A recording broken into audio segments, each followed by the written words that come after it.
Luffy's gear second before the long jump, slam dunk during basket games, and freaking Gurenge in the closing ceremony. You couldn't miss it, this year's Olympic Games were filled with anime references for our greatest pleasure. If anime still has some haters, the media had come a long way. Not long ago, anime was seen as content for retards or disabled people, saying that you love to watch anime and everyone could have laughed at you. And even when we were more and more numerous, we hid in the shadows of our rooms. But that period is now over. Anime is now displayed everywhere. Music, clothes, and even urban furniture. It became one of the prides of Japan and its fans, its faithful representatives. If anime changed from a shameful media to a mainstream one, it's because anime saved the Japanese economy. Between publicity, power, and fans, we're gonna see together how anime became the best promotion material for Japan. So important that they didn't hesitate to use it at the most prestigious sports event ever.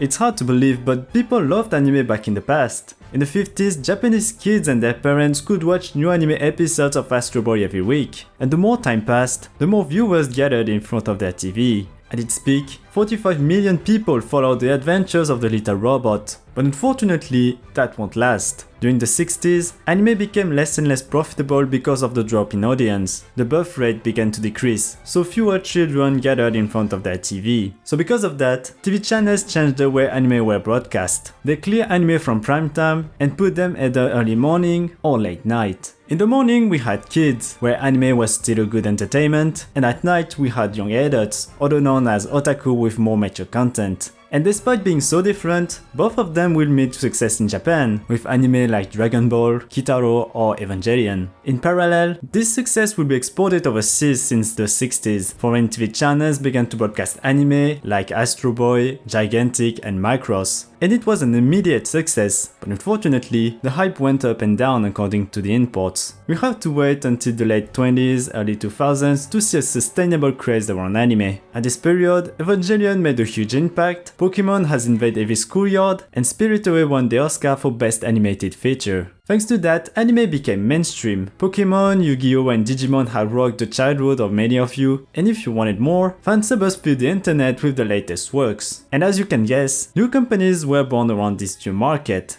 A new industry was setting up, which has grown up a lot since. Last year, the anime industry earned more than $23 billion, of which more than half are due to overseas market. Of course, related businesses profited from the hype of anime, but the big winner of that is Japan. Thanks to anime, Japan has become cool, and because of that, thousands of people come to visit the country and contribute to the local economy. This attractiveness can be summed up with the concept called soft power. And to understand what soft power is, you need to understand what hard power is. Hard power is when an organization uses constraint to influence others, typically with military actions or economic sanctions. On the other hand, soft power is the same thing but with incentives. The goal is not to threaten, but to seduce, typically with cultural radiance, international events, or foreign policies. This concept of soft power became a major issue for the Japanese government. Even if Japan is the third economy in the world, it has no political influence internationally. The country has an army, but only to defend it in case of an attack, and the economy is stagnating after two financial crises. With a harmless army and a bottomless debt, this is not with hard power that Japan will have some recognition. But with soft power, Japan had a glide of hope to shine internationally, because unlike hard power, soft power doesn't rely on the state. The civilian society, including the people and the companies, does. Soft power relies on information and its spreading.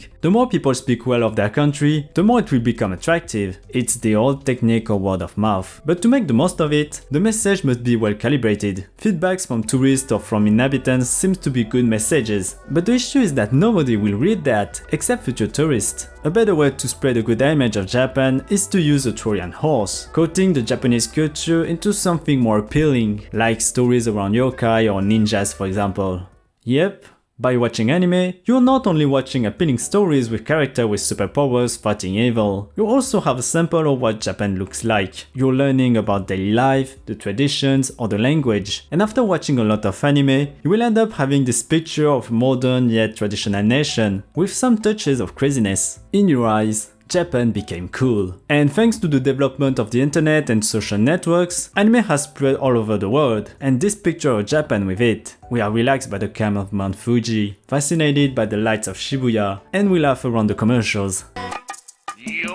Japan has become cool, and the country attracts tourists thanks to the traditional culture, but foremost with the pop culture. Akiba has a prominent place for anime fans, but we can also find the Otome Road in Ikebukuro, the giant Gundam in Odaiba, or Kadokawa's Sakura Towns in Saitama. But if you wanna leave the capital city, some other cities can interest you. Some people came to places used as inspiration, like Pilgrim, which will give the name of anime pilgrimage to this practice, Toyosato for Keon, Yakushima Island for Mononoke, or Numazu for Love Light Sunshine. Each one of these cities knew the impact of anime on tourism, that's why they don't hesitate to represent these animes in the street furniture, statues, benches, and even manholes. Anime became the best way to promote Japanese cities, and it's now an entire part of the modern culture. That's why it wasn't surprising to see anime during the Olympics. When you know people look at your country because of anime or games, and you know they can be potential tourists in the future, you don't hesitate to display them. And if you still watch the Olympics, even if you didn't care about sports, anime has succeeded in its mission. No matter the event, you have looked at it because it's Japan, and Japan is cool.